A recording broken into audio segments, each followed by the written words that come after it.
Bienvenidos juristas. Hoy vamos a ver lo que tiene que ver con los derechos y deberes de las partes en el contrato de trabajo. Vamos a ver qué derechos tiene el trabajador, qué derechos tiene la empresa, pero sobre todo lo que tienen que entender es que vamos a hablar de dos caras de una misma moneda.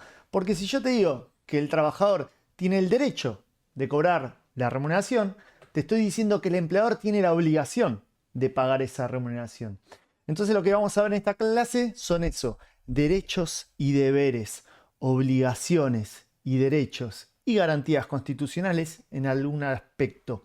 ¿Y qué tenemos que tener en cuenta? Lo que tenemos que tener en cuenta es que la importancia práctica de esta clase les va a volar la mente porque frente a cualquier tipo de incumplimiento, esto en la realidad se va a traducir en, por ejemplo, si el trabajador incumple, lo van a poder suspender.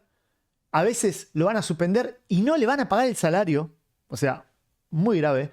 O lo pueden despedir.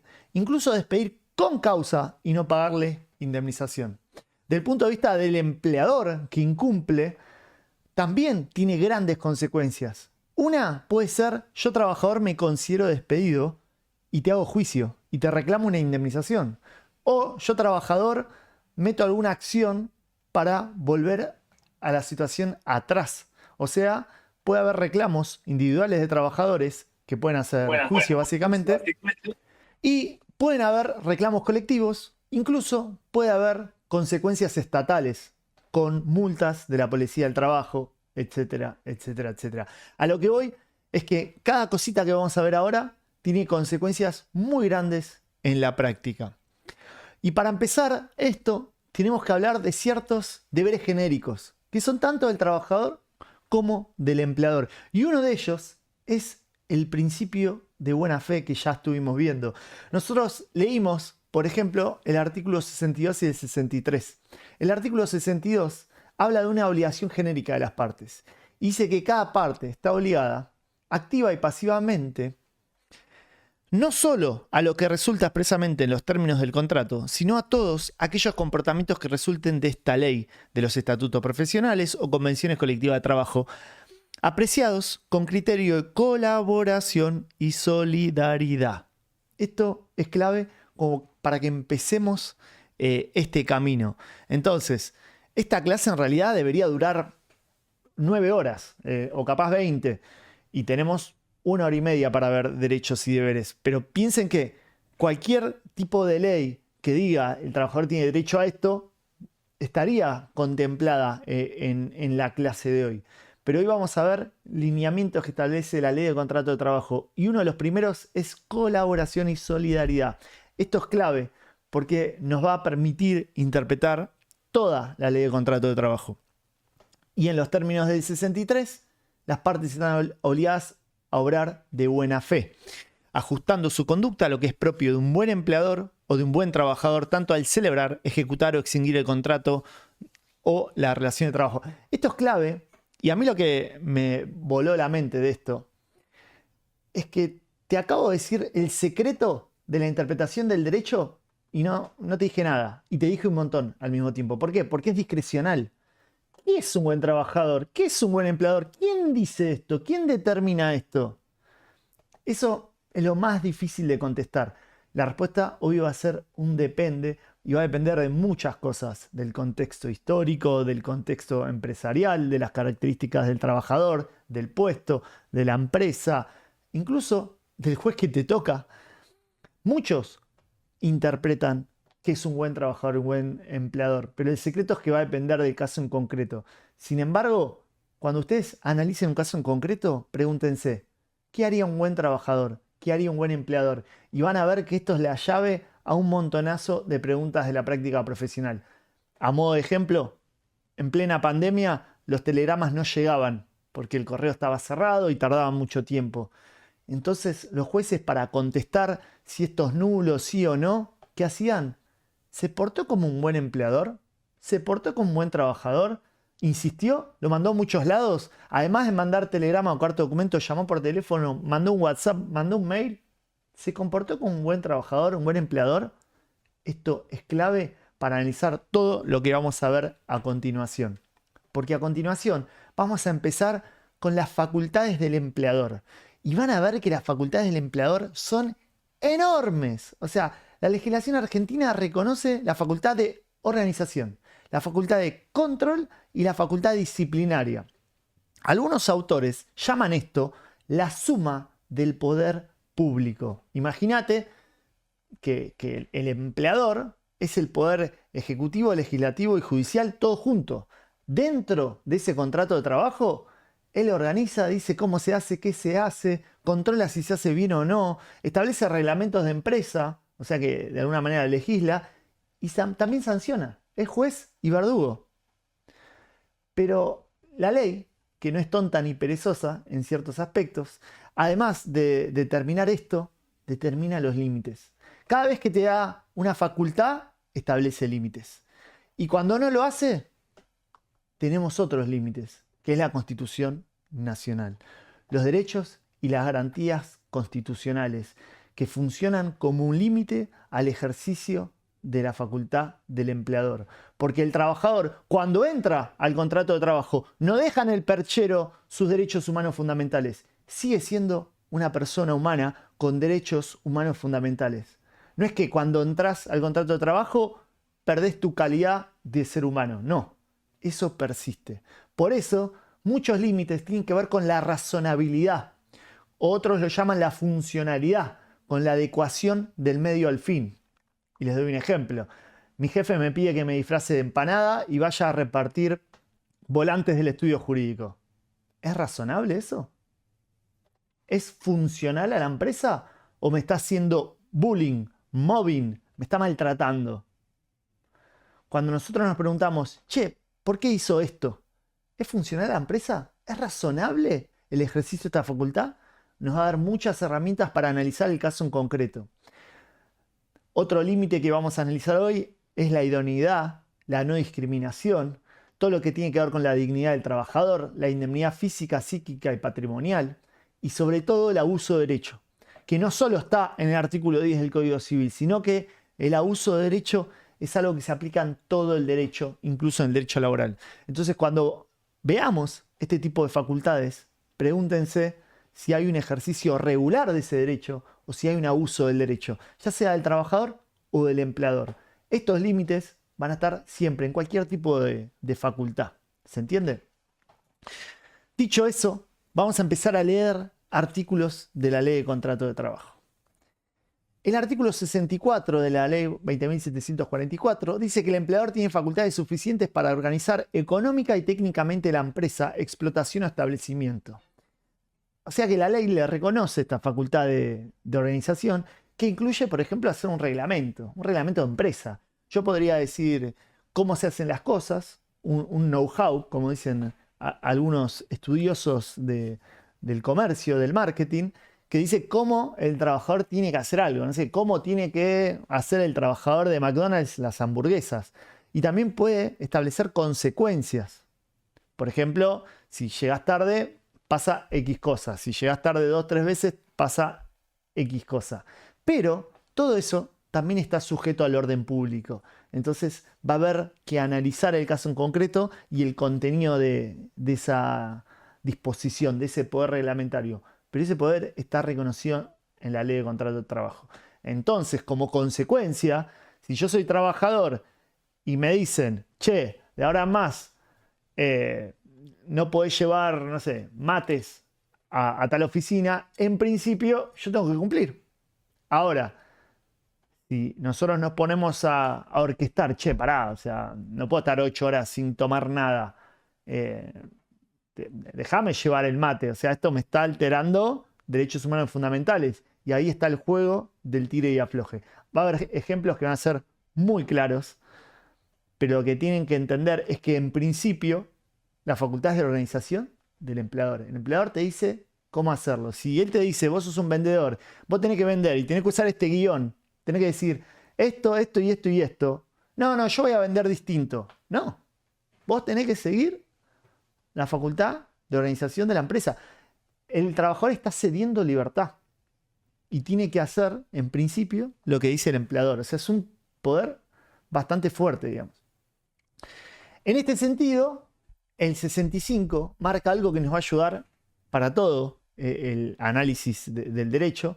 Las facultades de dirección que le asisten al empleador deberán ejercitarse con carácter funcional. Esto del carácter funcional tiene que ver lo que dije recién del artículo 28 de la Constitución Nacional, del principio de razonabilidad, de la adecuación del medio al fin, de que no es un capricho. No es que yo quiero que haga las cosas así porque es un capricho, sino porque es funcional a la empresa, porque le sirve a la empresa. Si yo agarro 1.000.000 de papeles, los tiro al piso y te digo ordenalos, y vos los ordenás y estás 3 horas ordenándolos, y de repente yo los agarro otra vez y los tiro al piso, ordenalos. Acá analizamos la situación y decimos, che, aquí hay un abuso de derecho, porque esto no es funcional a la empresa. O sea, una cosa es si se cae algo y me piden que lo ordene, pero esto es un insulto, es maltrato. ¿Se entiende? ¿Por qué? Porque no es funcional a la empresa. Atendiendo a los fines de la empresa, a las exigencias de la producción, sin perjuicio de la preservación y mejora de los derechos personales y patrimoniales del trabajador. Algunos autores, este artículo no se tocó por la ley de modernización, dicen que el principio de progresividad, como el doctor David Duarte, está inserto en este artículo, porque dice sin perjuicio de la preservación y mejora de los derechos personales y patrimoniales del trabajador. Esto es una interpretación. Lo que debería significar para algunos, no para todos, es que el trabajador tiene este derecho a la preservación y mejora de los derechos personales. Ya estuvimos viendo que, de acuerdo al artículo 12, esto es algo cuestionado en la actualidad. Pero el artículo 65 actualmente establece un límite, que es la razonabilidad de todas las facultades. Esto es muy importante. Hablando de límites, en la pantalla están viendo un artículo que sí fue modificado el 6 de marzo del 2026 por la ley de modernización. El artículo, la primera parte, quedó igual. El empleador, en todos los casos, deberá ejercitar las facultades que le están conferidas en los artículos anteriores, así como la de disponer suspensiones por razones económicas, en los límites y con arreglo de las condiciones fijadas por la ley, los estatutos profesionales y las convenciones colectivas de trabajo. ¿Qué quiere decir esto? Que hay un cierto límite, pero miren la partecita que se borró. Lo que se borró es los consejos de empresa y, si los hubiese, los reglamentos internos que estos dictaren. Y escuchen, siempre se cuidará de satisfacer las exigencias de la organización del trabajo en la empresa y el respeto debido a la dignidad del trabajador y sus derechos patrimoniales, excluyendo toda forma de abuso de derecho. Entonces, en todos los casos, lo que está diciendo es que el empleador, todos estos deberes y garantías, todas estas facultades, tenían un límite, que es la dignidad del trabajador y el abuso de derecho. El legislador de la ley de modernización deroga esta partecita. Y para el artículo 68 ya no es más un límite a la dignidad del trabajador y ya no es más un límite al abuso del derecho. Pero, la dignidad del trabajador excede toda norma, toda ley, porque tiene rango constitucional todo lo que tiene que ver en los términos del 14 bis, en los términos del artículo 75, inciso 22 de la Constitución Nacional. En castellano, la dignidad humana es un derecho humano fundamental que irradia toda la ley de contrato de trabajo, aunque lo hayan sacado del 68. Del mismo modo, podemos sostener que el abuso de derecho no está contemplado en ninguna esfera del derecho, aunque esté o no contemplado en la norma, porque también tiene que ver con esto de la razonabilidad y el artículo 28 de la Constitución Nacional. ¿Qué quiero destacar con esto? Que no cambia nada que lo hayan sacado esta partecita, pero lo que hacía este artículo es limitar todas las facultades del empleador. Aunque no lo diga, básicamente, sigue existiendo esa limitación. Y ahí les dejé un video antes de la ley de modernización donde explayo un poquito más esto, básicamente. En el mismo sentido, tenemos que analizar una de las facultades más complejas del poder de dirección del empleador, que es el conocido ius variandi. Hablamos un poco de esto, hoy la idea es profundizarlo. Sépanlo que yo tengo un video de 45 minutos hablando del ius variandi antes de la ley de modernización y ahora fue súper modificado, o sea que si hago un video del tema capaz estoy 1 hora y media hablando, así que lo vamos a dar rápido, pero sí es importante que entendamos. El artículo 66 habla de algo que es impensado en el Código Civil en un contrato entre iguales, que una de las dos partes pueda modificar el contrato de forma unilateral, y eso lo legaliza. Pero, como dije en otra oportunidad, al legalizar esto, lo que está haciendo es limitándolo.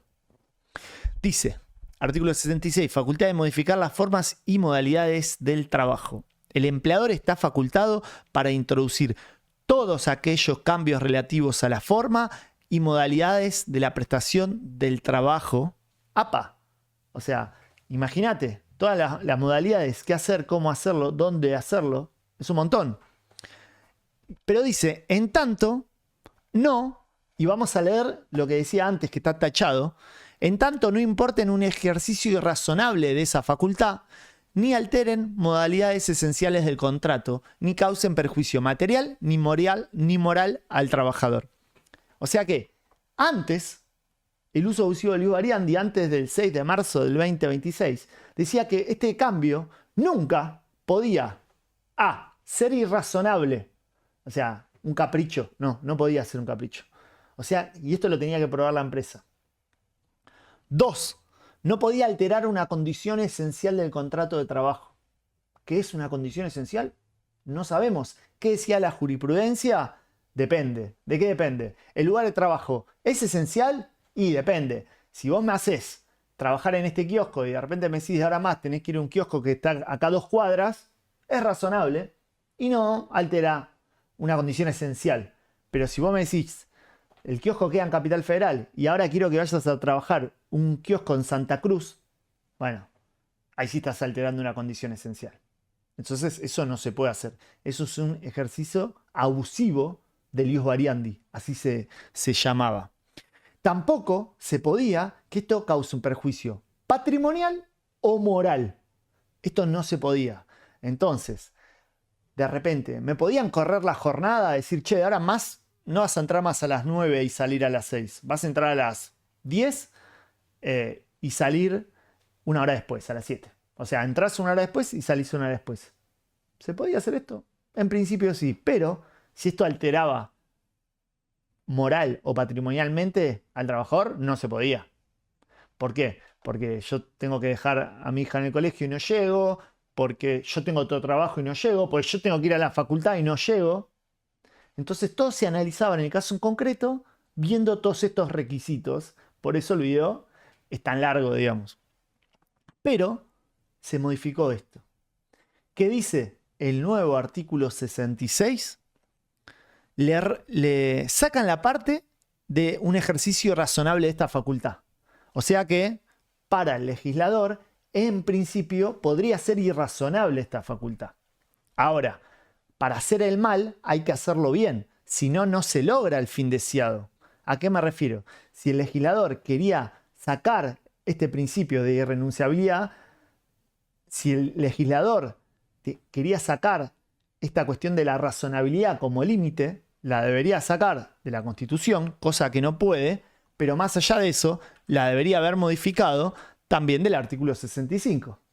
Porque dentro de la facultad de dirección también está el límite de la funcionalidad del artículo 65. Entonces, lo sacaron con una técnica legislativa bastante criticable, pues si lo querían sacar de toda la ley de contrato, también lo deberían haber sacado del 65.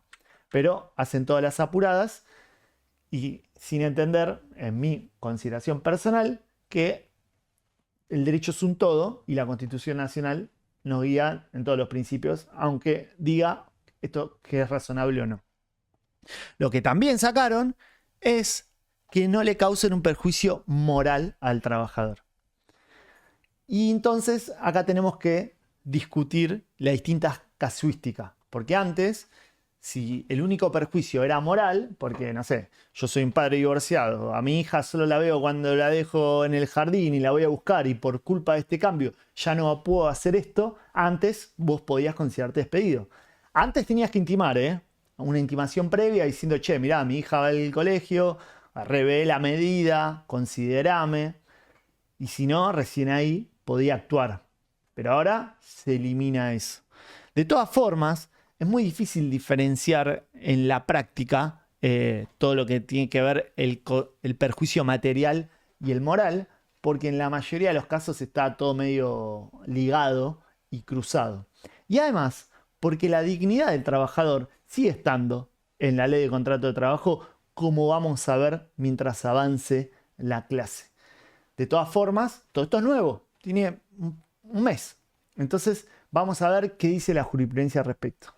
La otra parte que se eliminó lisa y llanamente es el segundo párrafo del artículo 66.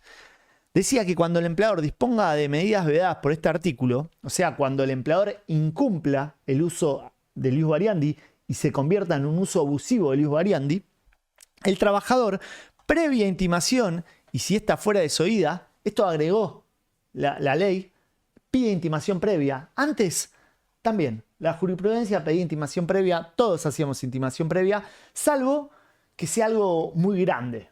O sea, si sea un perjuicio gigantesco, digamos, ¿no?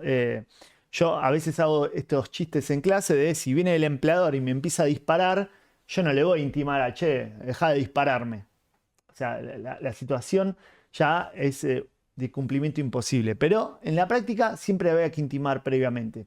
¿En qué casos se convierte en una validación de cumplimiento imposible? La empresa cierra, estamos todos en Capital, cierra y se muda a Santa Cruz. Y me dicen, che, anda a Santa Cruz. Y ya la verdad, no puedo pedirte que vuelvas a abrir la empresa. Sin embargo, siempre convenía intimar previamente y esto se agrega a la ley, que no está mal para mí sumarlo. Pero dice que también, antes decía, que le asistirá la posibilidad de optar por considerarse despedido sin causa. Esto es una opción de antes y de ahora. O sea, el trabajador puede considerarse despedido y reclamar una indemnización. Si vos, empleador, incumplís el uso del ius variandi porque modificás una condición esencial, alterás patrimonialmente al trabajador, etc., yo puedo considerarme despedido a reclamarte indemnización. Eso sigue. Pero lo que se le sacó es que también puedo accionar, perseguir el restablecimiento de las condiciones alteradas. Es decir, meter, en los términos de este último supuesto, la acción se sustanciará por el procedimiento sumarísimo, no pudiendo innovar en las condiciones y modalidad de trabajo, salvo que éstas sean generales para el establecimiento de sección, hasta que recaiga sentencia definitiva. ¿Qué quiere decir esto en castellano? Yo tenía la opción. Si de repente me cambian algo, por ejemplo, el salario, que es una condición esencial. Yo estoy ganando 3 millones de pesos y ahora me dicen, vas a cobrar 2. Yo digo, pará, esto es una condición esencial. Yo trabajo para vos porque me pagás 3 millones. No me podés del día a la mañana decirme, me vas a pagar 2. Entonces yo antes, ¿qué podía hacer? O me consideraba despedido o te iniciaba un juicio sumarísimo con una medida cautelar diciendo, juez, restablecer las condiciones hasta tanto se dicte acción definitiva. Yo tuve un par de juicios de esto. No es común, pues sepan que lo vamos a ver cuando veamos extinción del contrato de trabajo, pero la mayoría de trabajadores que va a ver un abogado ya no quiere trabajar más ahí. Pero me pasó con trabajadores que, por ejemplo, trabajaban en el Estado, pero se les aplicaba la ley de contrato de trabajo, que de repente no sé, a 20 personas se les bajaba la categoría y se les dejaba de pagar conceptos. Tipo, si vos haces un juicio tardás un montón de años, pero gracias al 66 tenías una medida cautelar rápida, efectiva, para volver la situación atrás. ¿Qué hizo el legislador? La eliminó. Eliminó esta acción. Así que, en teoría, ahora el trabajador no tiene esta opción de o iniciar una acción o considerarse despedido. Sí o sí, si se queja de esto, solo puede considerarse despedido. Es decir, que le quitó ciertos derechos al trabajador la ley de modernización en los términos del límite de la facultad de ius variandi. ¿Se entendió este tema? Pues es bastante complejo. también les dejé este video para que lo vean después, pero me gustaría darles un minuto a ver si tienen una pregunta de esto. ¿O venimos Perdón, bien? una pregunta. ¿Podría Sí, repetir lo que cambió de antes a ahora? Porque estaba sí, cómo escribiendo no. y me perdí un poco, perdón. Sí, cómo no. Recuerden que en la página web esta, ustedes ponen ver cómo era antes y después, y en rojo tachado te aparece lo que se sacó, y en verde te aparece lo que se agregó. Y yo lo estoy comparando antes del DNU y a la fecha de hoy, a la fecha de la ley de modernización. Antes, para resumir, el ejercicio abusivo de Luis Variandi, o sea, cuando estaba mal, era porque se alteró una condición esencial, porque fue irrazonable, porque causó un perjuicio moral o material, y nos falta ver un artículo que lo voy a ver ahora, que es la prohibición de sanciones en los términos del 69. Lo que se sacó es irrazonable y moral. O sea que en teoría ahora podría ser irrazonable o moral. Yo recién les dije, irrazonable no puede ser, porque lo sacaron en el 66 pero no en el 65. Así que para mí sigue siendo un requisito que sea razonable, o sea, funcional a la empresa. Y esto es importante porque los jueces le pedían a las empresas que prueben. Che, lo mandaste al sótano. ¿Por qué? ¿Por qué lo mandaste al sótano si hay 10 personas trabajando en la oficina de arriba y solo a Juan lo mandaste al sótano abajo? ¿Eso fue un uso legítimo de Luis Variandi o fue un uso abusivo que esconde un maltrato laboral? ¿Se entiende cómo se usa el Luis Variandi? Porque a veces la empresa, ¿qué quiere hacer? Quiere que renuncies. Entonces empieza a modificarte todo. Trabaja ya el tal horario, te empieza a mover. Entonces la ley, sabiendo esto, dice, pará, vamos a ponerle límites. Y estos límites fueron modificados. Entonces se sacó la parte que sea razonable y la parte del daño moral al trabajador. Y sobre todo se sacó que antes vos podías iniciar juicio, una medida cautelar con un juicio sumarísimo, y ahora se saca este párrafo. Uno podría decir que capaz puedo meter una medida cautelar desde el Código Procesal Civil Comercial de la Nación, pero está por verse qué opina la jurisprudencia. Lo que nos sacó es este artículo, que este artículo es importante porque ya tenías probado la verosimilitud del derecho, el peligro en la demora, es una cuestión procesal bastante compleja, pero nos saca un poco el abanico de posibilidades que había antes. ¿Se entiende? ¿Contestada la pregunta? Perfecto, muchísimas gracias. Buenísimo. Bueno, te estaba diciendo que otro límite a este uso legítimo de Luis Variandi en los términos del 66 es que no podrán aplicarse sanciones disciplinarias que constituyan una modificación del contrato de trabajo, artículo 69. Esto no se tocó. Y parece ficción, pero nosotros en el estudio hace poco ganamos un caso que al trabajador le pasó esto. El testigo de la demandada reconoció en plena audiencia testimonial, no, a Juan, la verdad, un par de clientes hablaron mal de él, así que lo cambiamos de zona. O sea, era un trabajador que iba a prestar servicios, estoy inventando para cuidar los datos del cliente, pero hagan de cuenta que instalaba internet. Instalaba internet en zona sur. Y de repente le dicen, che, ahora vas a instalar internet en zona norte. ¿Por qué? ¿Qué querían? Que Juan renuncie. Juan, en vez de renunciar, nos vino a ver a nosotros, abogados de trabajadores, y ¿qué hicimos? Planteamos un uso abusivo de Luis Variandi. Y lo más gracioso es que en pleno juicio, los testigos de la empresa dijeron, no, Juan era un desastre trabajando. ¿Sabes por qué lo mandaron a La Plata? Porque muchos clientes hablaron mal de él. Nosotros no sabemos si es verdad o mentira que estaba haciendo mal el trabajo, pero el testigo reconoció que el cambio de una condición del contrato de trabajo fue una sanción disciplinaria encubierta. O sea que automáticamente ganamos el juicio, digamos. Entonces, cada articulito que estamos leyendo tiene consecuencias prácticas. ¿Se entiende? ¿Entendieron el caso? Y también tuve otros casos en la práctica profesional de este artículo a trabajadores que literalmente, esto tiene que ver con derecho colectivo, pero se les dijo, por hacer una asamblea en la fecha tanto, todos pasan de la categoría A a la categoría C y les bajaban el sueldo. es una aberración jurídica frente a la libertad sindical, pero más allá de eso, también era un incumplimiento al límite del artículo 69. Vean qué importante.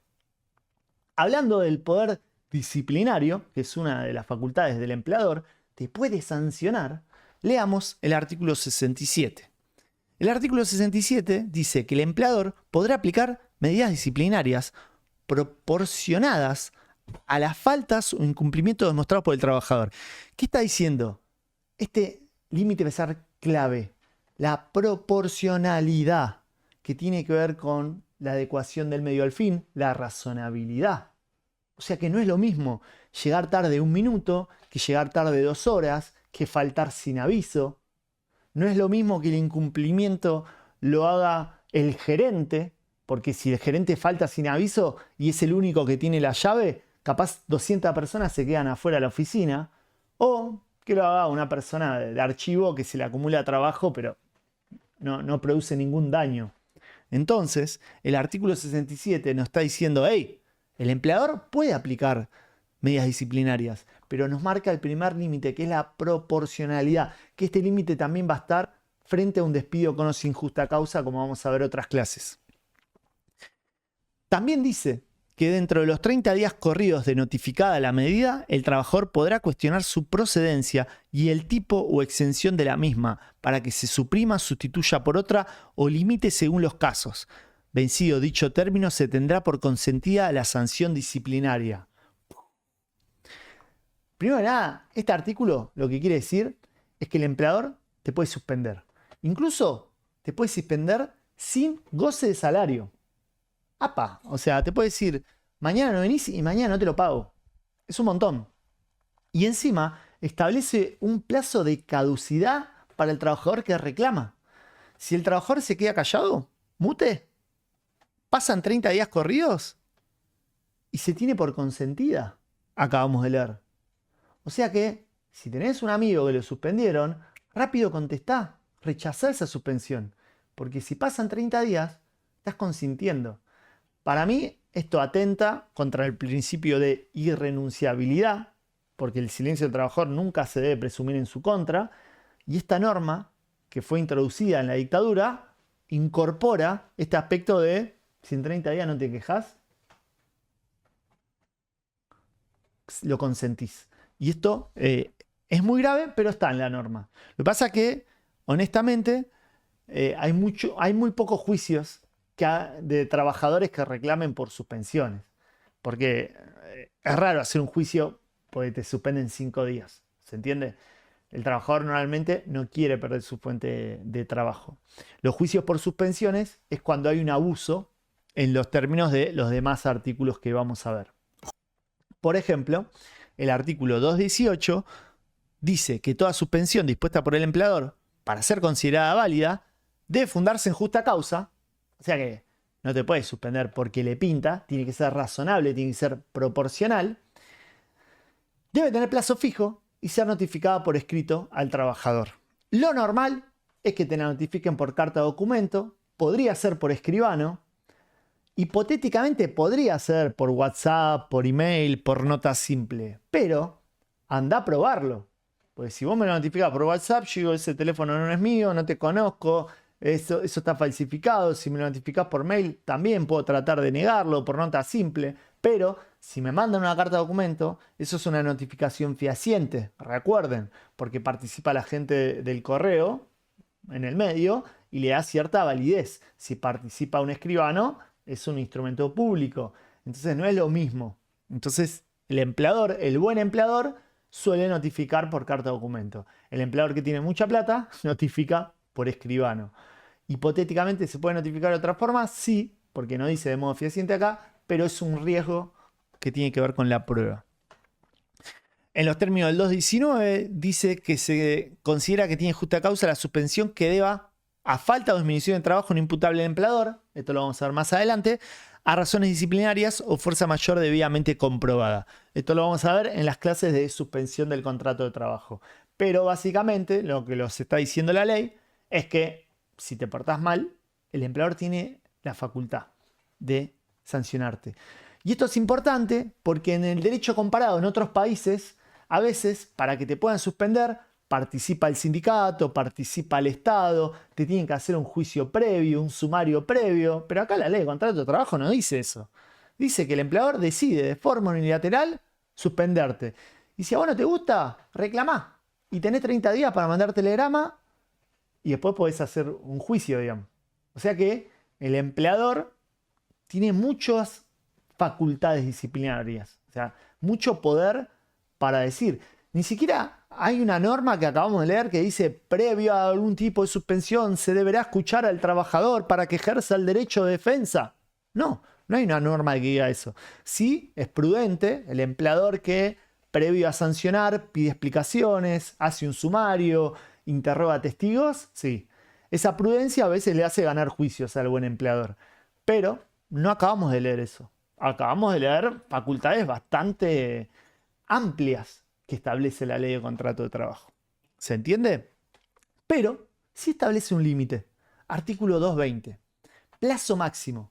Las suspensiones fundadas en razones disciplinarias o debidas a la falta de disminución de trabajo no imputables al empleador no podrán exceder de 30 días en un año contados a partir de la primera suspensión. ¡Apa! ¿Qué quiere decir esto en castellano?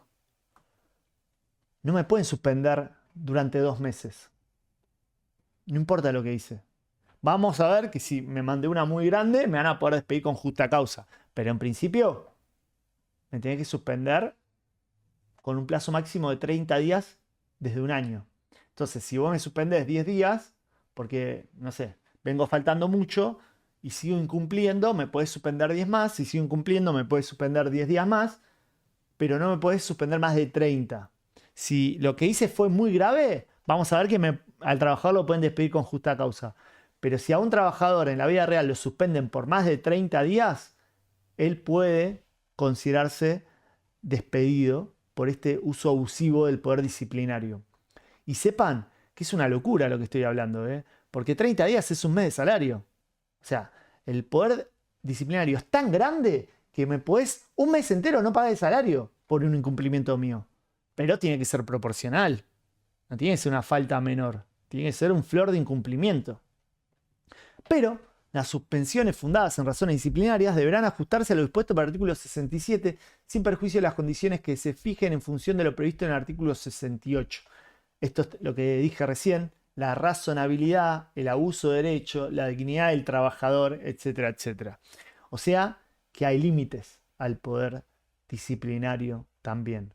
Esto lo vamos a profundizar cuando veamos el despido con o sin justa causa, pero las reglas son muy similares. ¿Cómo puedo yo rechazar un despido con justa causa o una sanción injusta? Si quieren profundizar, también tengo ese video que después se los paso. ¿Alguna duda hasta ahora? ¿El poder disciplinario? Bien. Consejo: rechacen las suspensiones antes de los 30 días. Jurista tip. Sigamos con otra facultad, la facultad de control. La facultad de control es enorme.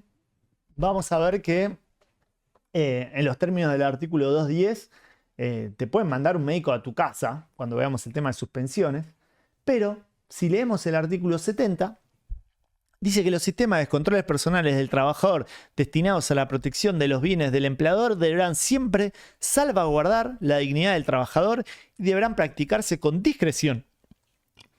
Y se harán por medio de selección automática destinados a la totalidad del personal. Esto tiene que ver con la no discriminación.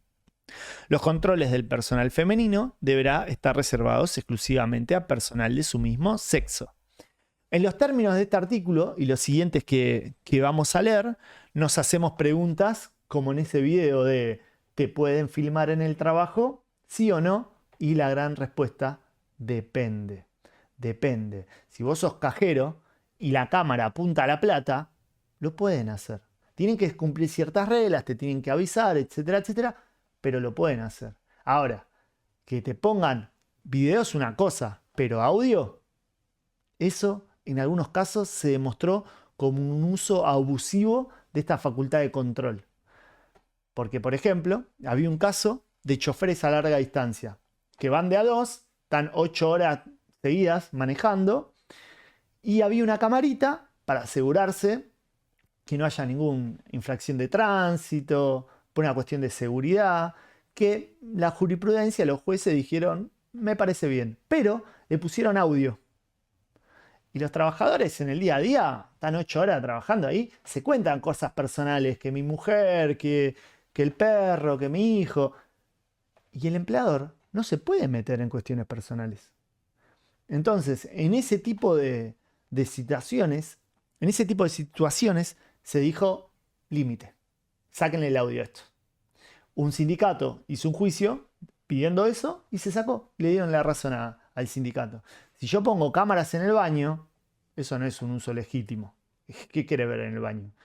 Si estoy con el celular o no. No, pará. O sea, si estoy en el inodoro, ese es el lugar privado, digamos. Es un uso abusivo de esta facultad de control. Sí, No, profe, y también decirte todo el tiempo que ponen cámaras y te estoy viendo por las cámaras, estoy viendo por las cámaras, eso también es como un abuso, ¿no? depende. Porque cualquier tipo de conducta puede esconder maltrato, persecución, etcétera, etcétera. Pero el artículo 71 dice que los controles referidos en el artículo que acabamos de leer, así como los relativos a la actividad del trabajador, deberán ser conocidos por este. Entonces, legalmente hablando, si te están revisando algún mail, por ejemplo, hipotéticamente lo pueden hacer, pero tiene que ser un mail empresarial, no el mail personal del trabajador. O sea, si querés controlar algo, que sea lo empresarial. Y vos me tenés que decir que este mail es solo para fines de la empresa y me tenés que avisar que va a ser revisado. Porque si no me avisás, estás incumpliendo el 71. Hipotéticamente se podría denunciar la nulidad de todo esto por la fruta del árbol envenenado. Ustedes habrán visto en derecho penal que si la prueba se obtiene de forma ilegal, uno puede pedir que no sea considerada. Entonces, que te avisen que te están viendo, hipotéticamente está bien, pues están cumpliendo esto. Ahora, que te estén diciendo, hey, hey, hey, hey, hey, hey, hey, a veces es un límite muy fino entre un jefe exigente y un maltrato laboral. Yo tenía un caso de un trabajador que reclamé daño y me lo dieron de un call center. El trabajador tenía 5 minutos para ir al baño en una jornada de 6 horas, que se lo medían. Le medían tiempo de call, tiempo entre call, tiempo administrativo, tiempo de...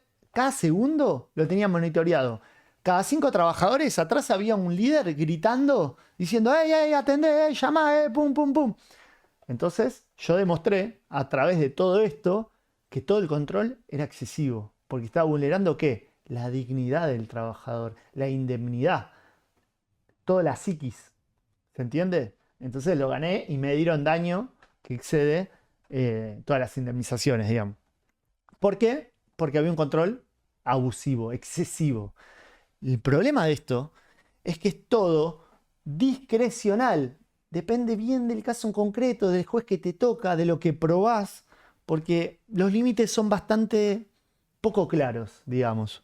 Nosotros estamos viendo qué dice la ley de contrato de trabajo y acabamos de leer y no dice mucho. O sea, tienen que guardar la dignidad. Pero, ¿qué quiere decir eso? Y ahí tenemos que recorrer toda la jurisprudencia, el derecho comparado, ver qué implica las distintas garantías constitucionales. ¿Se entiende? Recordando que el trabajador no pierde sus derechos personalísimos cuando entra en contrato de trabajo. Otro límite, en los términos del 72, es que la autoridad de aplicación está facultada para verificar que los sistemas de control empleados por la empresa no afecten en forma manifiesta y discriminada la dignidad del trabajador. Esto quiere decir que, hipotéticamente hablando, yo podría ir y hacer una denuncia en la Secretaría de Trabajo, en el Ministerio de Trabajo, en la autoridad de aplicación y decir, che, en tal empresa pusieron cámaras en los baños. Vayan y investiguen y sancionen a este empleador, porque esto está afectando la dignidad del trabajador.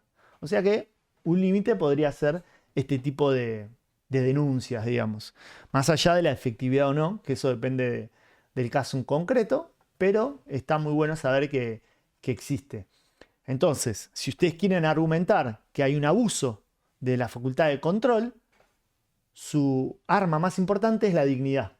Un caso muy famoso, caso real, Argentina, cajeras les hacían poner pañales, no estoy jodiendo, pañales para trabajar. ¿Por qué? Pues no querían que vaya al baño, perdían mucho tiempo. Trabajaban con pañales. Y antes de irse, para asegurarse que no se lleven un peso, las hacían desnudar y saltar. Caso real. ¿Qué pasó? No, esto altera la dignidad, es un abuso. Las trabajadoras se consideraron despedidas, reclamaron indemnizaciones, reclamaron daño moral, millones y millones, y se dejó de hacer. Al menos en los supermercados más conocidos que hacían este tipo de cosas. ¿Cuál fue el argumento? La dignidad. Entonces, si bien sacaron la dignidad de algunos artículos, como vimos recién en el 68, la dignidad sigue estando en la Constitución Nacional, sigue estando en el 72, sigue estando en el 75 que vamos a leer en un rato. ¿Se entiende? Y en el 70 y en el 70. ¿Alguna pregunta por ahora? Vamos bien, ¿no? Perfecto. Sigamos, artículo 73. El empleador no podrá, ya sea al tiempo de su contratación, durante la vigencia del contrato o con vista a su disolución, realizar encuestas, averiguaciones o indagar sobre las opiniones políticas, religiosas, sindicales, culturales o de preferencia sexual del trabajador. Este podrá expresar libremente sus opiniones sobre tales aspectos en los lugares de trabajo en tanto ellos no interfieran en el normal desarrollo de las tareas. Esto es muy importante. Durante todo el contrato de trabajo, antes de la celebración, en la celebración, durante, al finalizar, hay un derecho muy importante que es el derecho a no ser discriminado. Esto lo vimos cuando vimos principios. En los términos del artículo 81, el empleador debe dispensar a todos los trabajadores igual trato en identidad de situaciones. Se considera que existe trato desigual cuando se produzcan discriminaciones arbitrarias fundadas en razones de raza, religión, sexo, pero no cuando el diferente tratamiento responde a principios de bien común, como el que sustenta en mayor eficiencia, laboriosidad o contratación a sus tareas por parte del trabajador. Y también leo, artículo 17 bis, las desigualdades que creará esta ley a favor de una de las partes solo se entenderán como forma de compensar otras que por sí se dan en la relación laboral. ¿Qué acabo de decir en castellano? Que no pueden discriminar al trabajador. No le pueden preguntar en la entrevista de trabajo, por ejemplo, ¿a quién votaste? No, o sea, no tiene nada que ver la vida política del trabajador, la religión. No me pueden discriminar por la religión, básicamente, la preferencia sexual, y que te hayan hecho este tipo de preguntas son indicios. Todo el tema de discriminación merece una clase aparte de horas y horas y horas, literal, de horas. Pues un tema largo y muy importante, que lo vamos a ver en otra clase. Pero dentro de los derechos y deberes de las partes es fundamental identificar esto. También limita al trabajador, siempre y cuando no interfiera en el normal desarrollo de las tareas. Porque capaz un trabajador podría decir, no, yo a tal hora tengo que, no sé, rezar, hipotéticamente hablando. ¿Y hasta dónde esa libertad religiosa interfiere con el deber del trabajador de fidelidad, de colaboración, de cumplir órdenes? Y ahí está la lucha, ¿no?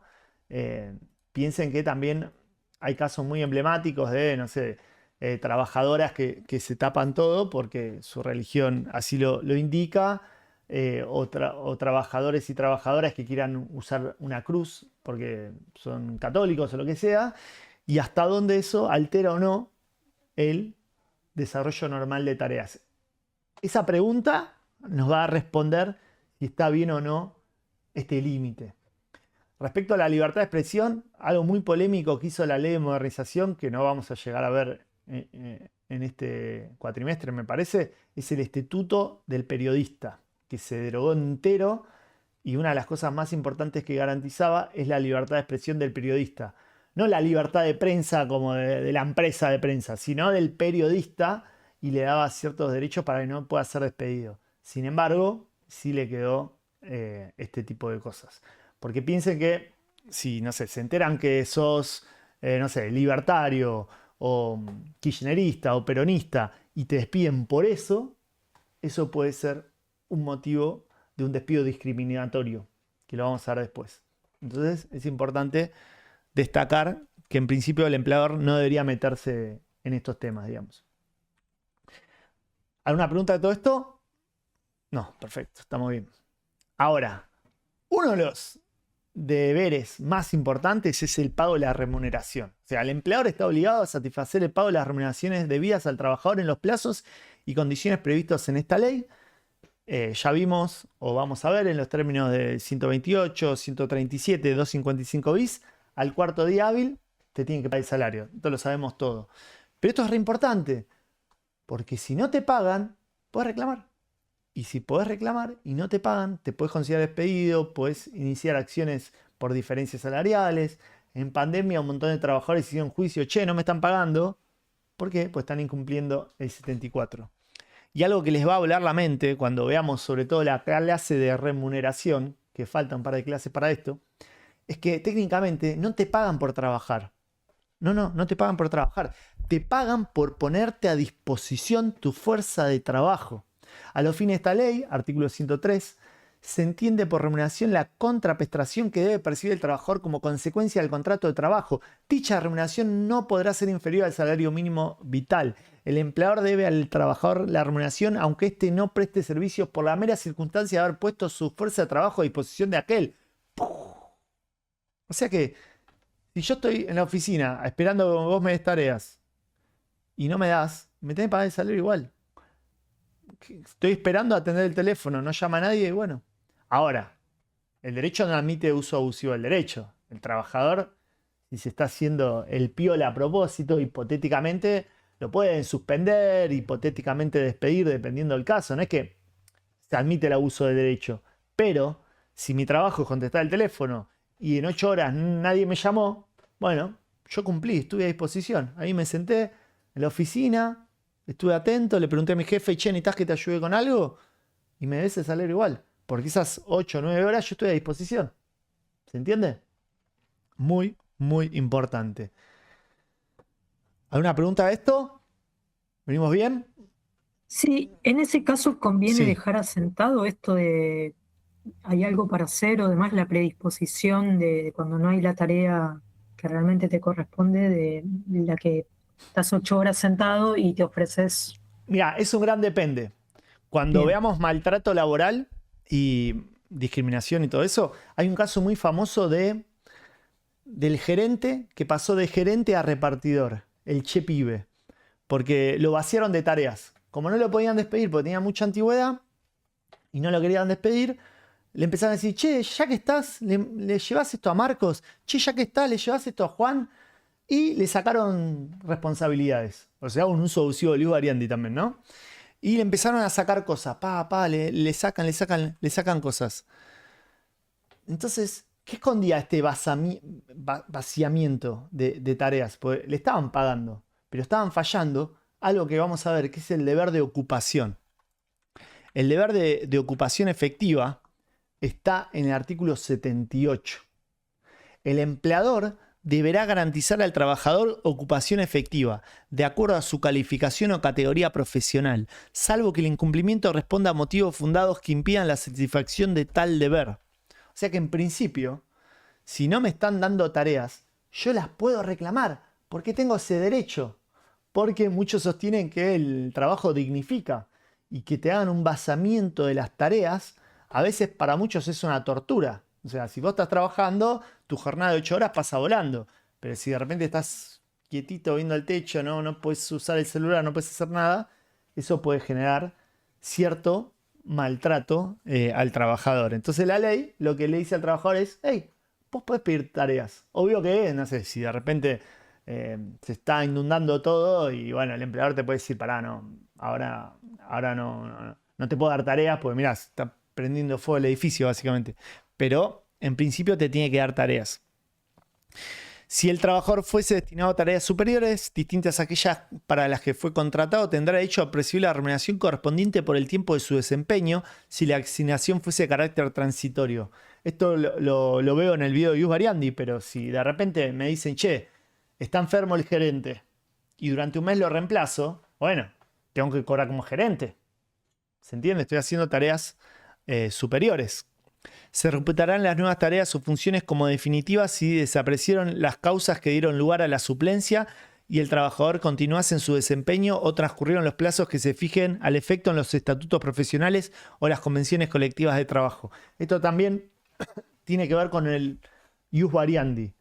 Si de repente reemplazo a mi jefe por un mes, él vuelve, pero yo sigo haciendo de gerente y a él lo mandan a otro lado y a mí me siguen pagando como inferior, nada, pará, yo ya me transformé en gerente en los hechos. Pues me dijiste que era transitorio, pero desapareció la enfermedad de mi jefe y yo sigo siendo gerente. Entonces, pagame como gerente. ¿Se entiende? El deber de ocupación es muy importante también porque normalmente al trabajador se le dice no vengas más. Y capaz no lo echan, pero le dice no vengas más. ¿Por qué? Porque si él se queda callado, capaz no reclama, pasa el tiempo y hay un abandono de la relación, como vamos a ver más adelante. Entonces, gracias al 78 nosotros podemos intimar, che, atento tal día, fui a la empresa y Pepito no me dejó entrar, intimo a que me aclare situación laboral y me des tareas, en los términos del 78. Clave, entender los derechos y deberes de las partes. Entonces la remuneración y el deber de ocupación está muy relacionado. No sé si contesté tu pregunta o me fui muy por las ramas. Sí, clarísimo. Perfecto. Vayamos al artículo 75. Este es uno de los más importantes. Deber de seguridad. Nosotros vimos el principio de indemnidad y mencionamos el artículo 75. El empleador debe hacer observar las pautas y limitaciones a la duración del trabajo establecidas en la ley y demás normas reglamentarias y adoptar las medidas que según el tipo de trabajo, la experiencia y la técnica sean necesarias para tutelar la integridad psicofísica y la dignidad de los trabajadores. Otra vez mencionada la dignidad, debiendo evitar los efectos perniciosos de las tareas penosas, riesgosas o determinantes de vejez o agotamiento prematuro, así como también a los derivados de ambiente insalubre o ruidosos. Esto es muy importante y se analiza en conjunto con una disciplina entera que es la seguridad e higiene del trabajo. Todo lo que tiene que ver con la ley de riesgo, la 24.557, que vamos a ver cuando veamos suspensión del contrato de trabajo, pero hay toda una disciplina dentro del derecho del trabajo que estudia esto. A ver, ¿qué haces en el trabajo? ¿Levantás peso? ¿Tenés una faja? ¿Tenés alguna máquina que te ayude para que no te rompas la espalda? El deber de seguridad. La segunda parte del 75 dice: está obligado a observar las disposiciones legales y reglamentarias pertinentes sobre higiene y seguridad en el trabajo. El trabajador podrá rehusarse a la prestación de trabajo sin que ello le ocasione la pérdida o disminución de la remuneración si el mismo le fuera exigido en transgresión a tales condiciones, siempre que exista peligro inminente de daño o si hubiera configurado el incumplimiento de la obligación mediante constitución en mora o si habiendo el organismo competente declarado la insalubridad del lugar, el empleador no realizara los trabajos o proporcionara los elementos que dicha autoridad establezca. ¿Qué quiere decir esto en castellano? Si de repente corre peligro mi vida, porque yo estoy trabajando en una oficina y de repente veo que la humedad se comió todo el techo y se cayó un pedazo de techo. Che, loco, o sea, hagan algo. O sea, mi vida corre peligro. Entonces, ¿qué me dice el 75? El empleador está incumpliendo el deber de seguridad. Y yo como trabajador, previa constitución en mora, o sea que le tengo que mandar un telegrama diciéndole, che, tal día me presenté a trabajar a tal hora, miré para arriba, se cayó un pedazo de techo, le consulté a Marcos, tocamos el techo, hay mucha humedad, hay peligro de derrumbe, hace algo, dame tareas en otro lugar o hace algo, bajo apercibimiento de retener tareas y tener derecho a cobrar el salario en los términos del 75. O sea que yo te puedo mandar un telegrama y decirte, arregla esto que pone en peligro mi vida y mientras tanto pagame el salario hasta que lo arregles. Y esto es muy amplio, porque habla de medidas de seguridad. ¿Qué tal si el maltrato es psicológico? Si yo estoy en este call center que me obligan a tener solo 5 minutos para ir al baño y me están gritando y yo pruebo que toda la dinámica sociolaboral está siendo perjudicial a la salud. ¿Podría retener tareas? Depende. En principio, lo podría argumentar en los términos del 75. Para eso debería demostrar los efectos riesgosos que tiene que ver con el daño que le causa al trabajador. Y esta es un artículo súper interesante porque hay trabajadores que hacen huelga y cuando hacen huelga no le pagan el salario. Pero si ellos individualmente, cada uno manda telegrama, puede lograr que se modifiquen cosas. Yo una vez había un local que lo robaron como 5 veces. Entonces, gracias al 75, le pedí que tome medidas de seguridad. Que ponga un vidrio, que ponga un protocolo antirrobos, algo, porque el trabajador estaba muy asustado. Porque cada vez que iba a ese kiosco, que trabajaba a la noche, corría peligro. Entonces, uno de mis argumentos para considerarse despedido fue eso: che, poné un vidrio antirrobos, algo, un protocolo, porque ya es la 5ª denuncia policial de robos donde le pusieron un cuchillo o un arma en la cabeza al trabajador. Hace algo, empleador. ¿Cuál era el fundamento jurídico? El deber de seguridad, que tiene que ver con toda la capacidad física y psíquica. Es muy amplia la acción del 75. Muy importante de tener en cuenta, y agárrenlo con pinzas, pues otra clase vamos a ver la ley de riesgo del trabajo. ¿Se entendió un poco esto? En el mismo sentido, nos preguntamos si puedo retener tareas como trabajador, si tengo el derecho a no trabajar y a cobrar el salario en otras situaciones. Obvio que todo depende, pues si estoy de vacaciones, obvio que sí, licencias pagas, etc. Pero hay muchos que sostenemos que la excepción de incumplimiento del Código Civil del 1031, que dice que cuando hay un contrato bilateral y una de las partes incumple una condición esencial, la otra puede incumplir su parte. Entonces, por ejemplo, si el incumplimiento es muy grave, por ejemplo, me deben un salario entero, por ejemplo, estoy totalmente no registrado, yo podría retener tareas con derecho a cobro de los salarios. ¿Se entiende? En los términos de 1031. O sea que podría ser una excepción a esto del deber de cumplir tareas del trabajador, ¿no?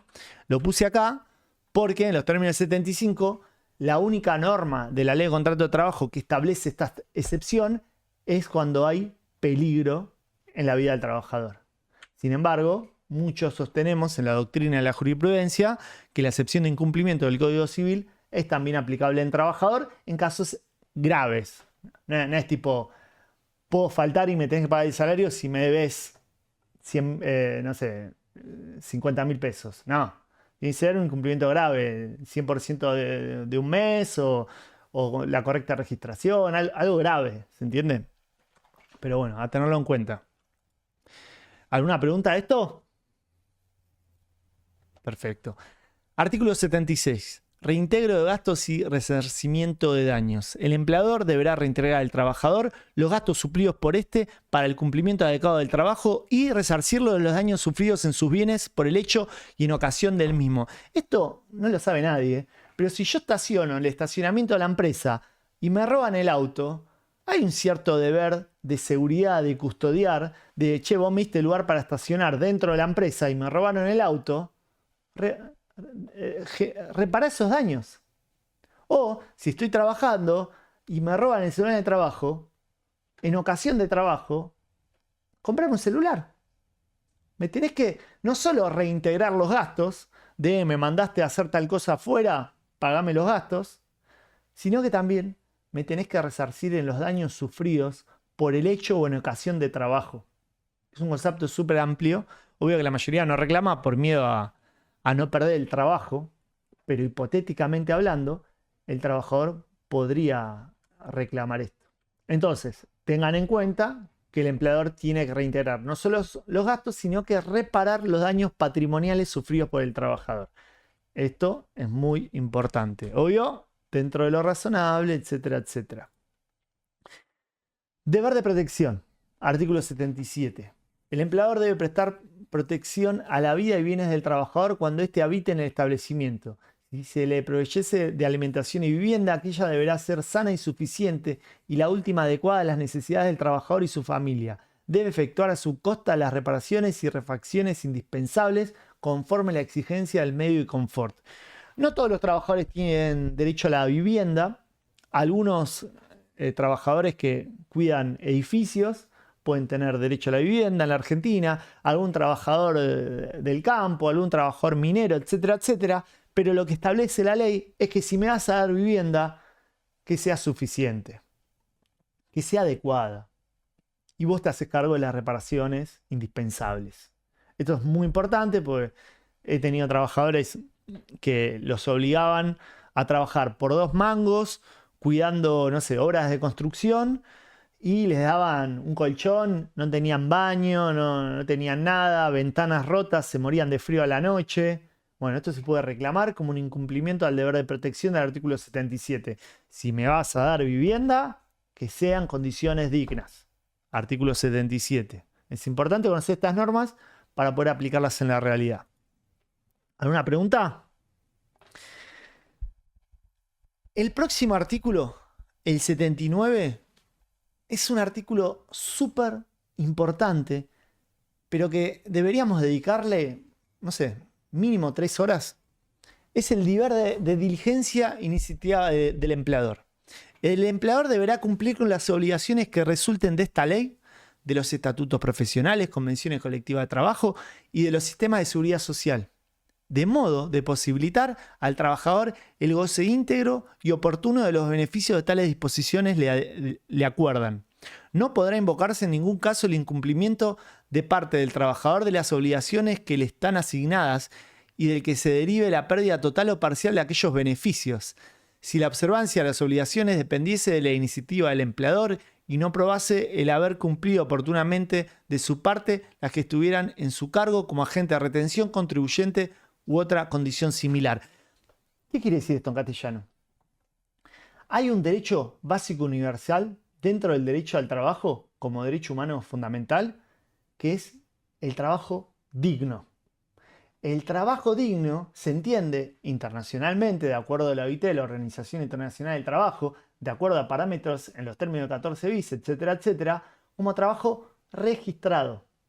Esto lo vimos cuando vimos la relación de dependencia. Y esto es una obligación legal en los términos del 79, que remite a normas relativas a la seguridad social, como el artículo 12 y 132 de la 24.241, que establecen que el empleador es un agente de retención y tiene la obligación de registrar en el Sistema Único de Seguridad Social al trabajador. O sea que vos tenés la obligación de registrarlo, hacer aportes a la obra social, a la seguridad social, a todas las normas correspondientes. Y si no lo cumplís, esto es un incumplimiento de carácter penal en los términos del 132 y en los términos del artículo 7 de la 24.769. Esto es un incumplimiento a muchos artículos.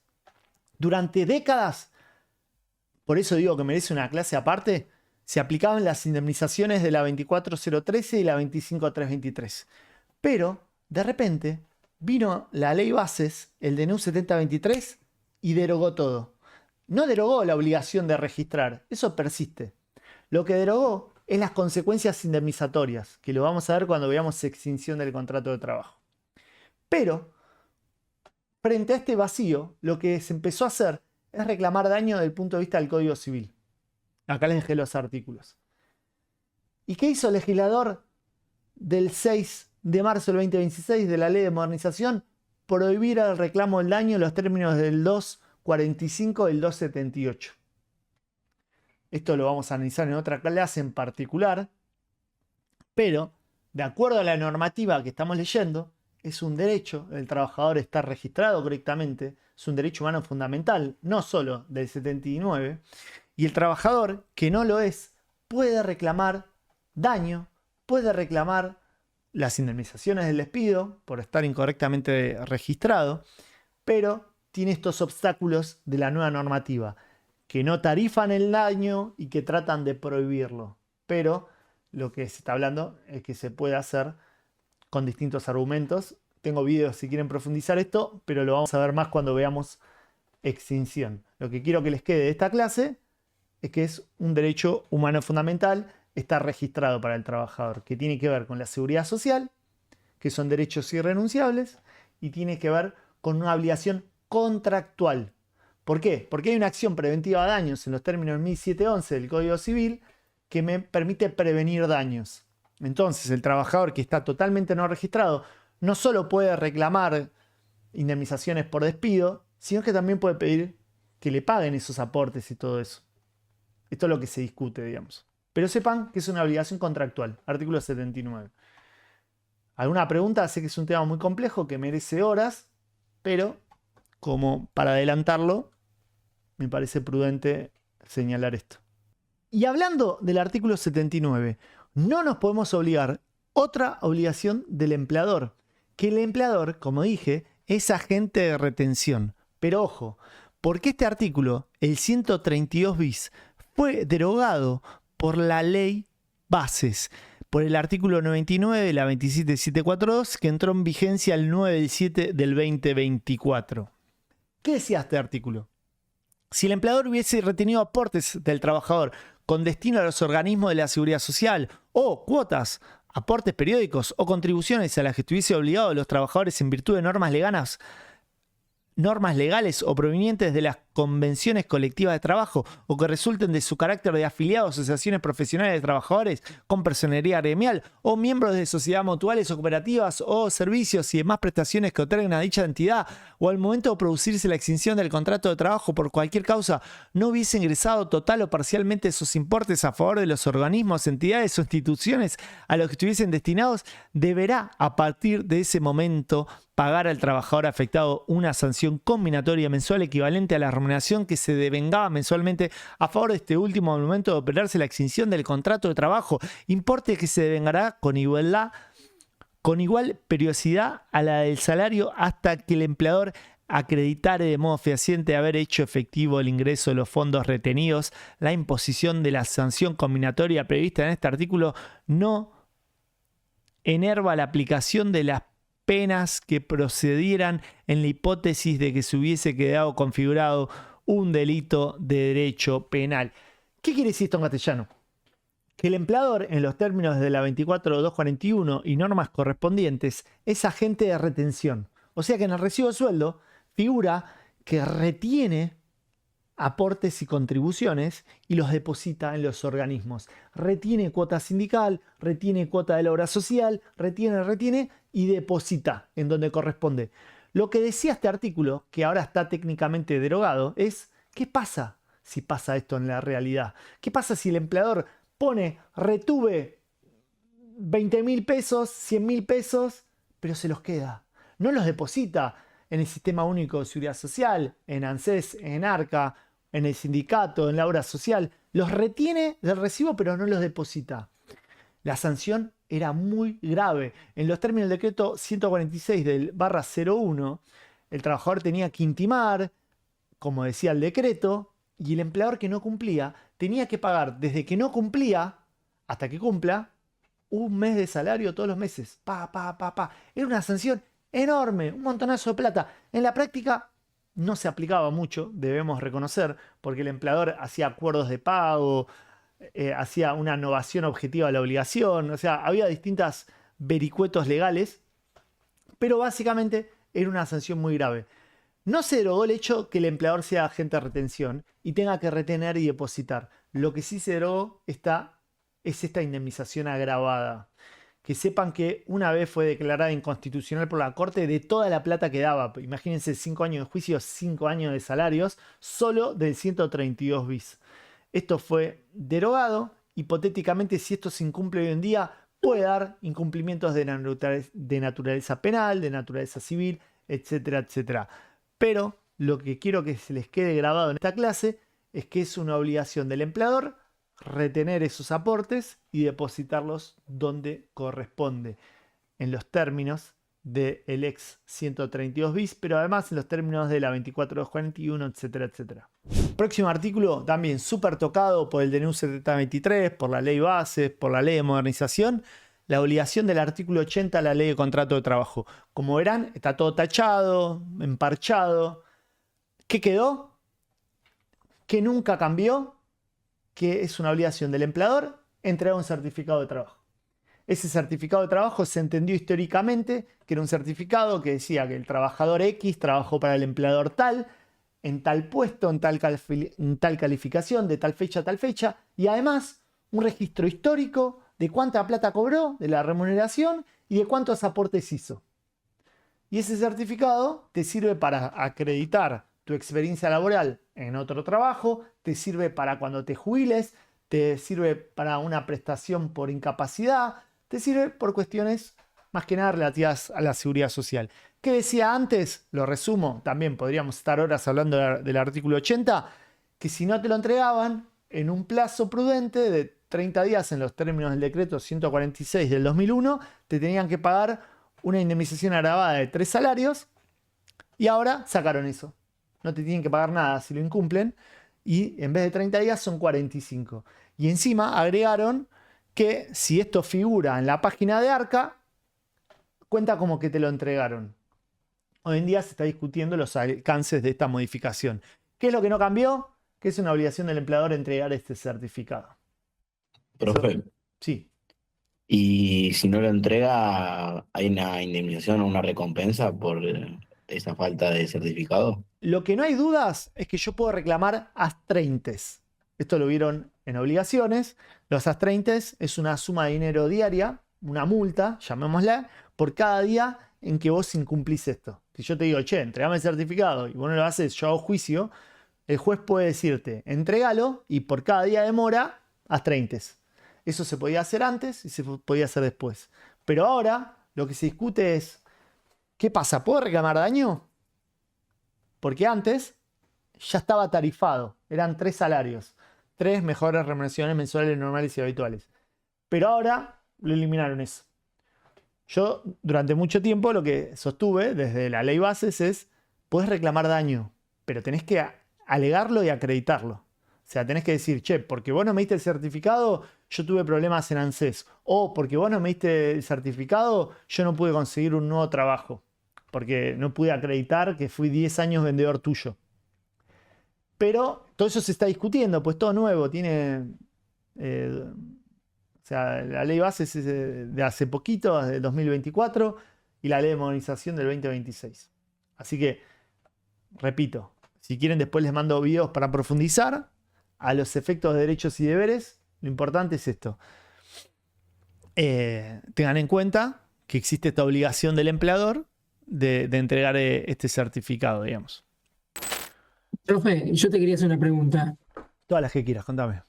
El artículo 80, cuando vos mencionaste lo de las astreintes, ¿las astreintes pueden ser una posible solución al tema de que se sacó esa indemnización de 3 salarios? ¿O era algo que estaba en la ley y que se derogó?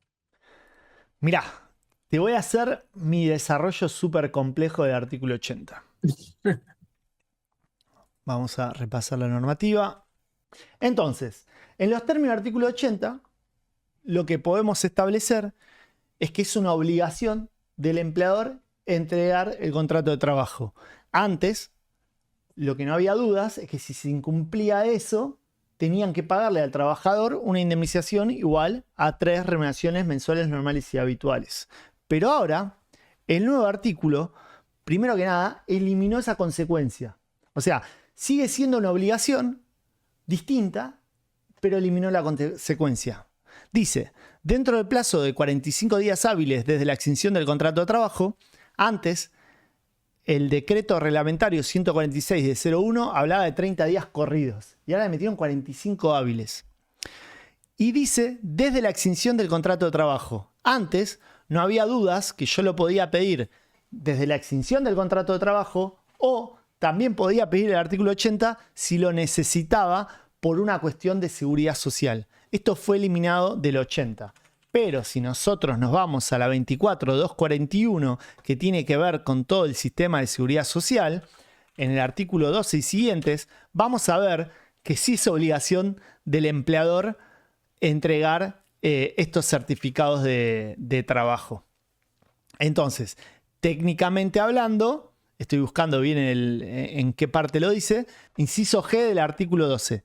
Otorgar a los afiliados y beneficiarios y sus derechohabientes cuando éste lo soliciten y en todo caso a la extinción de la relación laboral las certificaciones de los servicios prestados, remuneraciones percibidas y aportes retenidos y toda otra documentación necesaria para el reconocimiento del servicio o otorgamiento de cualquier prestación. Entonces, en el término del artículo 12, inciso G de la 24241, yo trabajador lo puedo pedir cuando se extingue el vínculo o cuando lo necesito.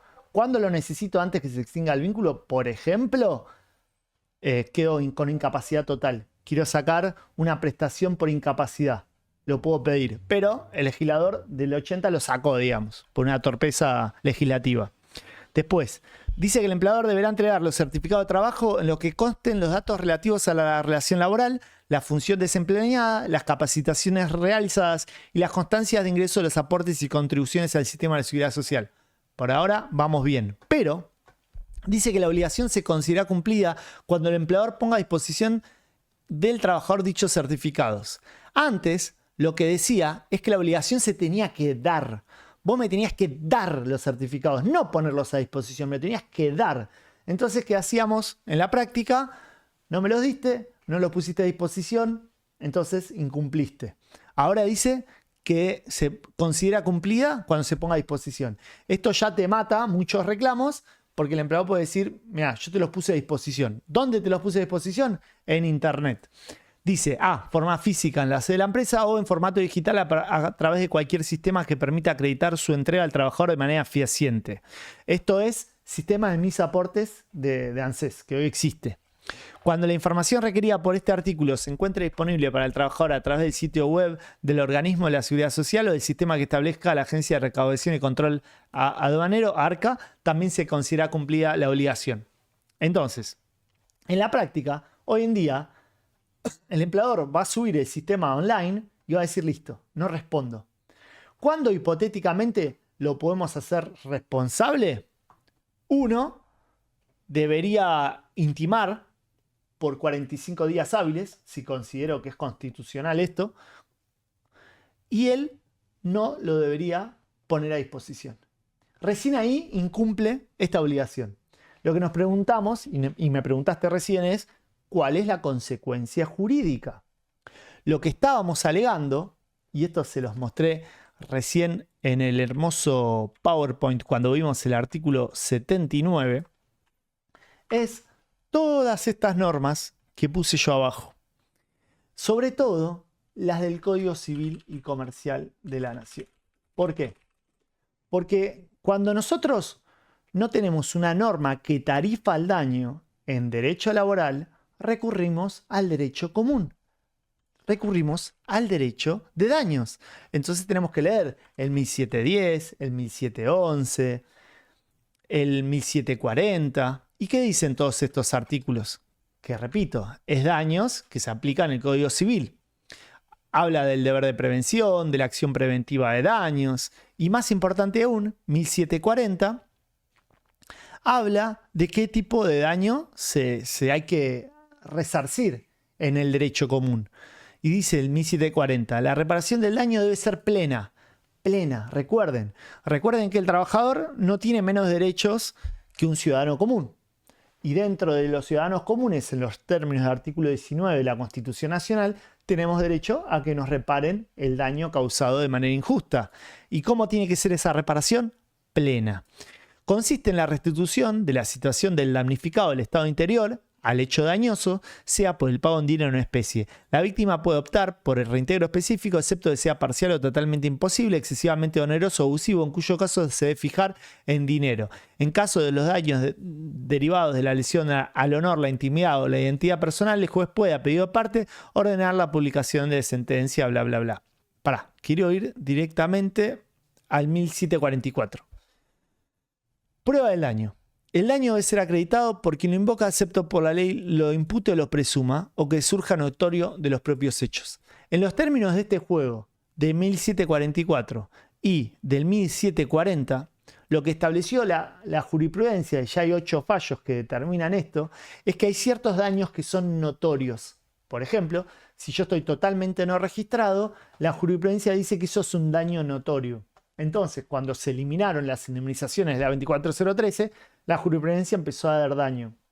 También dio daño por otra cosa que vamos a ver en los términos 2 de la 25323. Pero Cuando se pronunciaron respecto al 80, lo que dijeron los jueces es, ¿qué daño notorio alegaste? ¿Cuál es el daño? Porque yo en este caso te di daño porque no te dieron los aportes. Esto lo estoy reparando de esta forma, dicen los fallos. Pero ¿me acreditaste un daño porque no te entregaron el certificado? ¿Me acreditaste, no sé, una pérdida de chance porque no conseguiste trabajo, porque no tenías el certificado? Como la respuesta fue no en esos expedientes, ninguna de las 8 o 9 sentencias que yo leí dieron daño por la falta de entrega del certificado. Entonces, Es difícil de probar de todas maneras, muy subjetivo. súper difícil, pero yo hice un vivo con un abogado especialista en daños Ah. y nuestro argumento era este. Yo soy cajero de supermercado. Fui cajero de supermercado por 10 años. Por ley me tenías que dar un certificado que diga durante esos 10 años que fui cajero y todas las capacitaciones que hice de venta para vos. Y vos no me entregaste eso. Entonces yo por tu culpa no pude ir a la competencia, acreditar con ese certificado mi experiencia a todos los cursos y conseguir un puesto en vez de cajero de supervisor de cajeros. Entonces te estoy demostrando una pérdida de chance, ¿no? Como que yo perdí la chance de conseguir un puesto mejor porque no me entregaste el certificado. Entonces para mí este daño excede todo el registro que me lo reparaste de la otra forma. Entonces yo empecé a alegar en mis telegramas, en mis demandas, este tipo de cosas. Pero la verdad no se pronunció la jurisprudencia. Los únicos fallos que leí eran demandas genéricas que no planteaban daño y los jueces decían, como no me planteaste daño especial por la no entrega del certificado, no te lo reparo. Porque el daño que se presume en los términos del 1744 es algo notorio. Y acá no me demostraste que no pudiste conseguir otro trabajo por eso. ¿Se entiende? Porque haciendo de punta de abogado del diablo, haciéndote abogado del diablo, te podría decir, bueno, pero ¿por qué no pusiste eso en el currículum y pusiste el teléfono de la empresa? Y no lo puse porque como saben que estamos en juicio, no me iban a recomendar. Entonces ahí hay como una lucha jurídica. Sí. ¿Cuál es la dificultad? Que ahora, en los términos del nuevo 245 que vamos a estudiar cuando veamos extinción y en los términos del nuevo 278, se prohibió reclamar daño. Así de una, pum, se prohibió reclamar el daño. Pero en uno de los últimos videos que hice, di cuál es la clave para reclamar el daño. Uno es reclamar delitos penales y no registrar al trabajador es un delito penal. Entonces, hipotéticamente lo podemos argumentar por ese lado. Y argumentar la violación al artículo 75 y 76 que estudiamos hoy, que tiene que ver con el daño patrimonial o a la salud del trabajador. Ahora, el 132 establece que es un delito cuando el trabajador se incumple el inciso A, B, E y I del artículo 12, que acabamos de leer, que tiene que ver con la registración. Pero no es un delito penal no entregar el certificado de trabajo. Entonces, está muy complicado reclamar daño por no entrega del certificado de trabajo en la actualidad. Primero que nada, porque pasamos de 30 días corridos a 45. Segundo, porque ahora se considera cumplido cuando está a disposición, no cuando se entrega, como se decía antes. Y tercero, porque lo sube en internet y listo. ¿En qué casos va a haber daño? Para mí acreditado, en los términos del inciso G o en el 80, cuando estés totalmente no registrado, entonces no te entreguen nada, pero ese daño la jurisprudencia lo está reparando de otra forma. Entonces te lo meten todo junto. Entonces es complicado. La única respuesta legal determinada que tenemos son los astreintes. Porque cuando hay una obligación de dar, me tenés que dar algo, yo lo que puedo hacer es compelerte a que me lo entregues y que cada día que pase me pagues astreintes. Entonces eso sí va a seguir pasando. Pero después reclamar daño autónomo en los términos del cumplimiento del 80 está complicadísimo ahora. ¿Te respondí, estimado, o te mareé más todavía? No, ahí va, el final cerró, sirvió para cerrar. Ok, Era ok. como, viste, era toda la explicación para llegar a eso, así que sí, entendí. Perfecto, me alegra, estimado. También se derogó un montón de artículos sin número entre el artículo 89 y 90 que decía cómo tenía que ser certificado y que tenía que ver con la formación profesional del trabajador. Por ejemplo, tenía que decir todas las capacitaciones que hice como trabajador para tal empresa, y todo eso se eliminó y se reemplazó por el artículo 111 bis, que básicamente no dice nada. Dice que será un derecho fundamental para todos los trabajadores la formación profesional en condiciones igualitarias de acceso y trato, pero no especifica nada de todo lo que se estaba especificando antes, digamos. Un detalle de todo esto. Repito, esto nosotros no se los vamos a tomar de forma profundizada en el primer parcial, pero sepan que podría dar una clase de 3 horas del artículo 80, digamos, porque es un tema muy controvertido. Dicho eso, artículo 85, invenciones del trabajador. Las invenciones o descubrimientos personales del trabajador son propiedad de éste, aun cuando se haya valido de instrumentos que no le pertenecen. Las invenciones o descubrimientos que se deriven de los procedimientos industriales, métodos o instalaciones del establecimiento o de experimentaciones, investigaciones, mejoras o perfeccionamiento de los ya empleados son propiedad del empleador. Son igualmente de su propiedad las invenciones o descubrimientos, fórmulas, diseños, materiales y combinaciones que se obtengan habiendo sido el trabajador contratado con tal objeto. O sea, básicamente lo que te diferencia este artículo es si a vos te contrataron para investigar algo, para inventar algo, o si de repente vos estás trabajando y inventás una herramienta y la empezás a usar, digamos, ¿no? Esa sería como la gran diferencia. Si yo invento, no sé, una máquina y la llevo al trabajo, hipotéticamente yo soy dueño de ese invento. Ahora, si me contratan para inventar una máquina y yo la invento en el trabajo, y bueno, eso es derecho de propiedad intelectual del empleador. ¿Se entiende? Porque me contrataron con ese objeto. Esa es la diferencia. Voy rápido porque nos queda poco tiempo. Artículo 83. El empleador deberá ser preferido en igualdad de condiciones a los terceros. Si el trabajador decidiese la cesión de los derechos a la invención o descubrimiento, en el caso del primer párrafo del artículo 82 de esta ley, las partes están obligadas a guardar el secreto sobre las invenciones o descubrimientos logrados en cualquiera de aquellas formas. Bueno, esto tiene que ver con lo que leímos recién. Son normas muy particulares. Sepan que en realidad los trabajadores que inventan este tipo de cosas firman acuerdos muy importantes. Sepan que esto también es muy importante por el deber de confidencialidad y de no concurrencia que vamos a hablar en breve.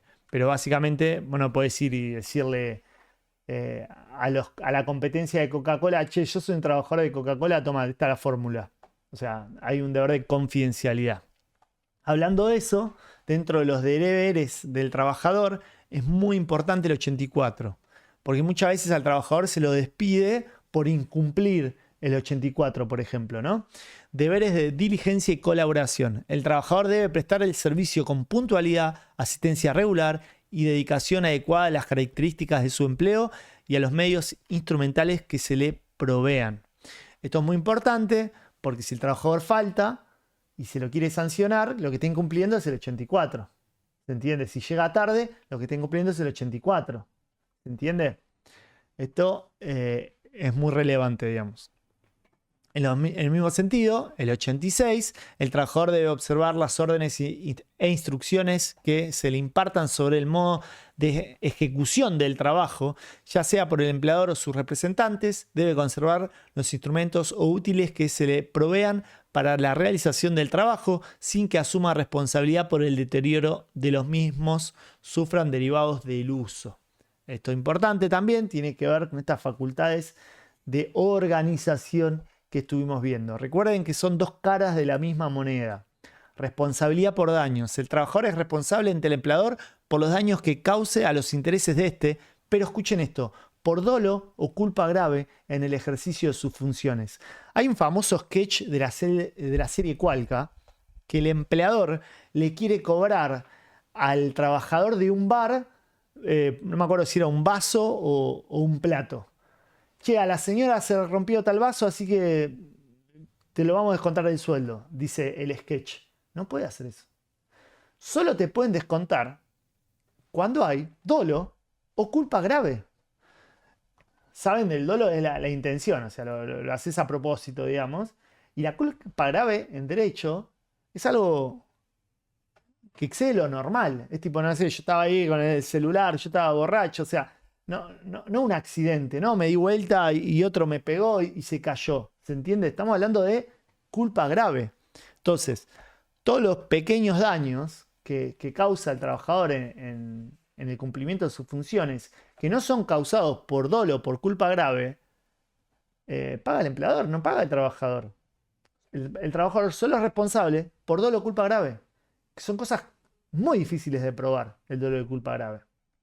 Así que, hipotéticamente, esto es muy relevante para la práctica, por si al trabajador le están descontando del recibo de sueldo o de lo que sea, un monto importante en concepto de daños. Pero esto no quiere decir que si el empleador prueba, por ejemplo, que el trabajador va y, no sé, rompe la computadora, rompe todo a propósito, y bueno, el empleador le puede hacer un juicio por daños. Claramente, el 87 le establece este deber del trabajador de no causar daños. ¿Se entiende? En los términos 88, el trabajador debe abstenerse de ejecutar negociaciones por cuenta propia o ajena que pudieran afectar los intereses del empleador, salvo autorización de este. Esto lo vamos a ver también cuando veamos el tema de extinción. Pero imagínate, y esto pasó en caso real, vos sos un empleador y de repente tenés un jefe de ventas. Pero cada vez que llega una llamada, en vez de vender los mates que vos vendés, vende los suyos. ¿Qué está faltando acá? Está fallando el deber de no concurrencia. Vos no podés tener un negocio propio o ajeno que afecte los intereses del empleador. O sea, no podés vender celulares si vos trabajás para un negocio que vende celulares. Porque esto está afectando los intereses del empleador. Hay límites a esto que tienen que ver con la razonabilidad o con la autorización. Si esto uno demuestra que no afecta nada al empleador, hipotéticamente no estaría mal, digamos. Nosotros vimos que en la Argentina existe el pluriempleo. O sea, yo puedo ser maestra de este lugar y de este, y no hay ningún problema, digamos, ¿no? O maestro, o profesor. Pero si yo trabajo para Coca-Cola y conozco secretos, no puedo andar trabajando para Pepsi, ¿se entiende? O si yo trabajo en una pizzería vendiendo pizza y no puedo tener mi propia pizzería en la misma zona. Estaría faltando al deber de no concurrencia. Y esto a veces ocasiona suspensiones o despidos. Auxilios o ayudas extraordinarias. El trabajador estará obligado a prestar los auxilios que se requieran en caso de peligro grave o inminente para las personas o para las cosas incorporadas en la empresa. Esto es muy importante, lo vamos a ver cuando veamos jornada, pero básicamente, si de repente se está prendiendo fuego o inundando, hipotéticamente si puedes ayudar, lo puedes hacer, lo tenés que hacer, salvo que corra peligro tu vida, ¿no? En los términos del 75.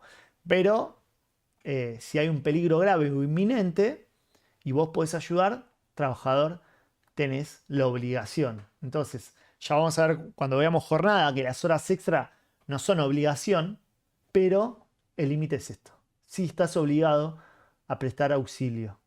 O sea, si el empleador de repente le agarra un ataque y vos no llamás a los médicos o lo que sea, no solo puede ser un incumplimiento penal por abandono de personas, sino que también estás incumpliendo tus deberes de colaboración y solidaridad en los términos del 89 y el 62 que leímos al principio de la clase. Otra cosa muy importante que tienen que tener en cuenta es que está lleno de derechos y deberes de las partes. ¿Por qué? Porque todos los derechos que vienen de la ley de contrato de trabajo, de estatutos profesionales, de convenios colectivos, también son derechos y deberes. Nosotros leímos que, de acuerdo al orden público, está lleno. Muchos que no vimos hoy, que vamos a ver en otras clases, por ejemplo, no sé, yo tengo derecho a cobrar el aguinaldo, las vacaciones, a que me paguen licencias pagas, a que me respeten licencias que no son pagas, etcétera, etcétera, etcétera. O sea que está lleno. Pero lo que quería que quede muy claro es cuáles son los derechos y deberes de las partes, básicamente, y cuáles son los límites. Para que tengan herramientas para analizar el caso en concreto. Y recuerden que esto va a servir cuando analicemos el despido, si está bien o no despedir a un trabajador en X situación, o para analizar las suspensiones, si está bien o suspenderlo o no en este tipo de casos, y cuando el empleador incumple. Y eso le va a dar el derecho al trabajador en muchos casos a considerarse despedido, a iniciar acciones, a alegar maltrato, etcétera, etcétera. Y esta clase es fundamental para entender todo ese juego. Los que se tengan que ir, se pueden ir a las otras clases, y los que tengan preguntas, aquí estoy. Jurista, lo que acabas de escuchar es una clase que di en la UBA, en la Facultad de Derecho, la clase de derechos y deberes de las partes. Si querés apoyar este canal, comentá la palabra academia, mirá todos los links que puse acá hasta abajo. Se trata de una suscripción mensual más barata que una hamburguesa con papas fritas, que te da acceso a clases en vivo conmigo, a más de 500 horas de clases grabadas, a la biblioteca de juristas con mi modelo de telegrama, mi modelo de demanda, acceso a la calculadora laboral inteligente, al actualizador de créditos, grupo exclusivo WhatsApp y mucho más. Gracias a todos los que comentan, a todos los que comparten y a todos los miembros de la Academia de Juristas. La vida te da problemas, soy Jurista Soluciones. Nos vemos en el próximo video. Abrazo. Gracias, profe, nos vemos. Hasta la próxima. Chao, hasta luego, gracias. Chao, gracias, profe. Gracias. Un abrazo. Gracias, buenas tardes. Buenas tardes.